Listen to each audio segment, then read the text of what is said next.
母亲怀疑女儿是个哑巴，竟买了只鹦鹉来教她说话。可任凭女孩怎么努力，也始终无法正常发声。一旁的母亲不忍，率先念出单词，可这却惹怒了丈夫，指责妻子应该等待女儿，不然她怎么可能学会说话。看着爸妈再次陷入了争吵，女孩害怕地捂住了耳朵，而鹦鹉却仍耐心地教她。谁知女孩竟跟着发出了声音。听见声音的父母瞬间停止了争吵，母亲更是激动地把女儿拥入怀中。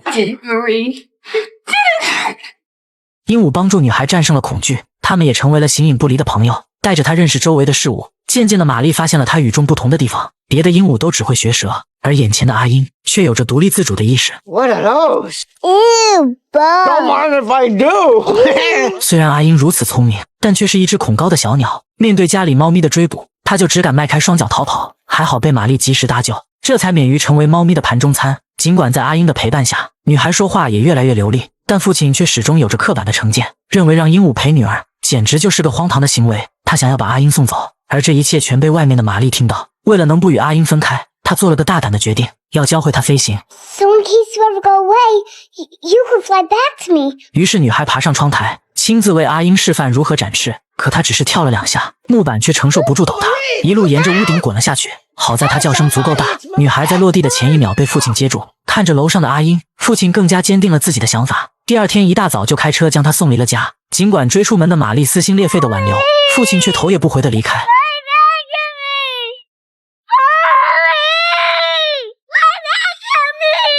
而这句话一直回荡在阿英的脑海，她做梦也不敢相信，这条回家的路，阿英走了有足足20年的时间。父亲把她送到了城里的一家典当铺，因为一直都被关在铁笼里面，她对老板充满了憎恨，每天都不停地重复画个圈圈诅咒你。遭罪的不只是老板，但凡店里进来个顾客，都逃不过她的毒舌。唯独一个失去丈夫多年的老太，却对她十分感兴趣。奶奶身边缺少说话的对象，也相信自己能教会阿英礼貌待人，于是奶奶花钱将她赎身就走。可是回家的路上，阿英的碎嘴子足足闹了半个小时，把奶奶的脑仁都吵疼了。终于她不再忍受，打开笼子决定放阿英自由。可是不会飞翔的她，并不知道如何回到玛丽的家，阿英只得回头请求帮助。好在对方足够心地善良，答应了带她打车回家。阿英一看到曾经居住过的房子，瞬间就激动地摇摆起来。可是奶奶的神情却慢慢暗淡，原来房子挂着出售，玛丽一家早就不住这里了。奶奶从邻居那里得知，他们一家子搬去了遥远的洛杉矶。阿英瞬间燃起了希望。All right, well then let's get back in the cab. 显然奶奶这次不可能陪她一起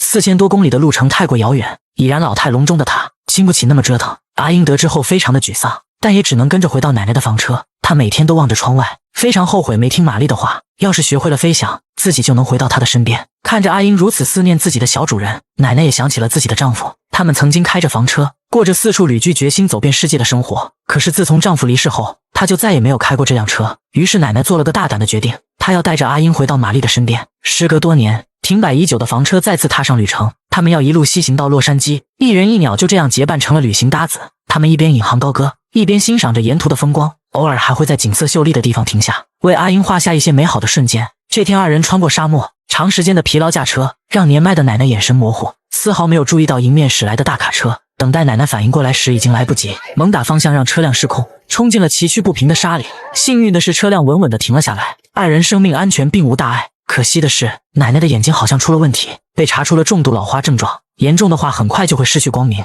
他们不能再结伴继续前行，奶奶感到非常抱歉，交代阿英一定要学会飞翔，只要朝着夕阳一直飞，便可前往洛杉矶。虽然她极力的想掩饰分离的悲伤，但是聪明的阿英还是察觉到了奶奶双眼已经看不见，主动把梳子放到对方手中。阿英暂时放下了寻找玛丽的执念，选择留在奶奶身边，化作她的双眼。 So what do we have tonight? There's more orange, just a little gold left. The sun must almost be set. 阿英一直陪着奶奶看世界，直到救护车将她带走，她的世界瞬间安静了下来。看着空荡荡的床榻，想起了奶奶和玛丽都一直希望她能学会飞翔。阿英也觉得自己不能再逃避，要想回到玛丽身边，必须得鼓足勇气克服恐高。于是她用力地挥动翅膀，没想到这次终于成功了。第一次俯瞰大地的感觉，让阿英忘却了飞行的疲惫，一心只想着投入玛丽的怀抱。不知过了多少个日夜，一座陌生的城市放缓了她的步伐。阿英发现了自己的同类，从他们老板口中得知，自己已经到达了洛杉矶东部。Hey, oh my gosh, I made it! I made it, LA! I don't believe it! I don't believe it. You can talk.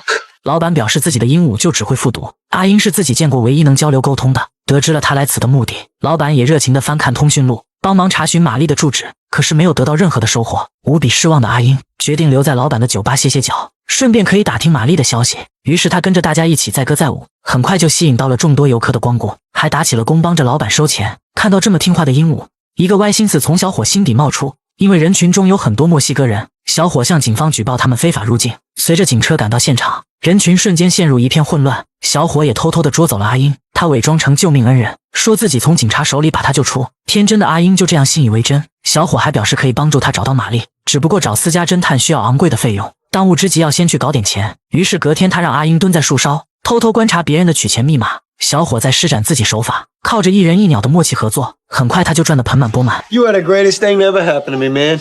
Hey, thanks, man. 现在有了这么多钱，阿英提议明天就去找玛丽，然而小伙的女友却不乐意了，立马站出来反对，表示他要是想离开，必须要给他凑齐一颗大钻戒。小伙觉得女友的要求太过分了，谁料阿英却毫不犹豫地答应，说自己再捡一颗更大的不就行了。于是他们趁着夜色悄悄来到富人区，阿英从窗户飞进屋内，像个惯犯一样打开了主人家的首饰盒，在满满一盒珠宝里精准地挑中一条纯金项链。正当他准备原路返回时，却被家里的小孩发现。 Put him up. What are you doing with Grandma's necklace? 就在这时，男孩也发现了窗外接应的男人，小伙直接从楼上摔了下去，阿英因此也被困住。小伙没了办法，只能带着女友逃之夭夭。第二天，房主人将阿英送到了动物收容所，而阿英惊人的语言天赋，瞬间就让博士高兴得合不拢嘴。阿英提出了自己想要找玛丽的需求，博士也毫不犹豫地答应，但是前提是要配合完成学术研究。阿英以为自己遇到了好人，可让他没想到的是，眼前这个仪表堂堂的博士，背地里却是个唯利是图的小人。这天夜里，博士接到手下的电话，对方表示已经查到了玛丽的住址，可他却让大家保守这个秘密。博士想要将阿英为己所用，然而这一切都被屋里的阿英听到。更过分的是，博士召开了学术交流会，向在场的所有人谎称阿英的语言能力是由他亲自训练，想以此抬高自己的学术地位。知晓博士真面目的阿英自然不会任由他招摇撞骗。就在他们展示研究成果的时候，阿英开始了口吐芬芳，瞬间让博士成为了行业笑柄。 Why are you doing this? You promised. Liar! Liar! Liar! 阿英当场戳穿了谎言，同样也成功的激怒了博士。他生气地剪掉阿英的羽毛，随着一声凄惨的尖叫，阿英再次失去飞翔的能力，从此对人类失去了信任，也不愿再开口说话。他没有了学术研究价值，博士便将他永远地关进了地下室。本以为再也没有机会见到玛丽，没想到竟被一个清洁工打破了这一切。这天，米歇尔一个人打扫卫生，却听到了一阵悠扬的歌声。他顺着声音的方向来到地下室，发现了被囚禁的阿英，这可把米歇尔给搞懵了。眼前的鹦鹉别说开口说话，简直就是个哑巴。为了验证是不是自己的幻觉，米歇尔特意买来芒果，想要引诱他露出马脚。可面对鹦鹉最爱的美食，阿英又怎么抵抗得住诱惑？米歇尔只是斗了2下，他就败下阵来。 All right, mango, mango, mango, mango. Are you happy now? 米歇尔不敢相信自己的耳朵，阿英不仅会说话，就连单词字母都能拼写出来。米歇尔十分不解，他有如此的天赋，为什么之前不愿展示出来？阿英看出米歇尔没有恶意，于是将来龙去脉全都向其倾诉。得知了阿英悲惨的遭遇，米歇尔表示十分同情，自己同样也是背井离乡的小人物，能够切身感受到对方对家人的思念。于是他做了个大胆的决定，找来了工具箱，想要帮助阿英离开这里。 What are you doing, Misha? Come on. They could have you deported. Come on. 尽管阿英不断的劝阻，米歇尔还是破坏了牢笼，让阿英感受到久违的自由。随后他们来到博士的办公室，想要找到玛丽的地址。可就当他们成功找到纸条时，博士却出现在了门口。米歇尔本想找借口蒙混过去，可当看到桌上的阿英，博士明白了一切，立马派手下将阿英捉拿。看着小家伙被欺负，一向懦弱的米歇尔鼓起了勇气，站出来护住阿英。 I'm taking him where he belongs. He belongs to the Institute. No, he belongs to a little girl who needs him. And you knew. You knew it all the time. 米歇尔不畏强权，坚定地带着阿英离开。可刚出门就遭到了围追堵截，无奈之下，他只好躲进研究室里，转身将房门反锁。被拦在门外的博士急得抓耳挠腮，连忙吩咐人取工具撬锁。好不容易打开了房门，却发现一只老鼠钻了出来。原来他们将所有被研究的动物全都释放了出来，自己则从窗户逃之夭夭。米歇尔根据纸上的信息，带着阿英找到了玛丽的家。院子里正有一个小女孩在肆意的玩耍，即将要看到许久未见的小主人。阿英紧张的不敢呼吸，可当他们跑上前相认时，却发现是另一副从未见过的面孔。阿英激动的心瞬间结冰，米歇尔也安慰她一定是找错房屋了。可就在这时，屋里却出来一位美丽的姑娘，嘴里不停叫着她的名字。可阿英却被这一幕吓得连连后退。在她的记忆里，玛丽只是个6岁的小女孩，眼前的姑娘她从未见过。阿英觉得再次遇上了骗子，叫着米歇尔赶紧离开。可是身后传来一阵无比熟悉的歌声，玛丽在唱小时候的歌，这是只属于他们的共同回忆。这下阿英终于相信眼前的姑娘就是小主人玛丽。 Marie?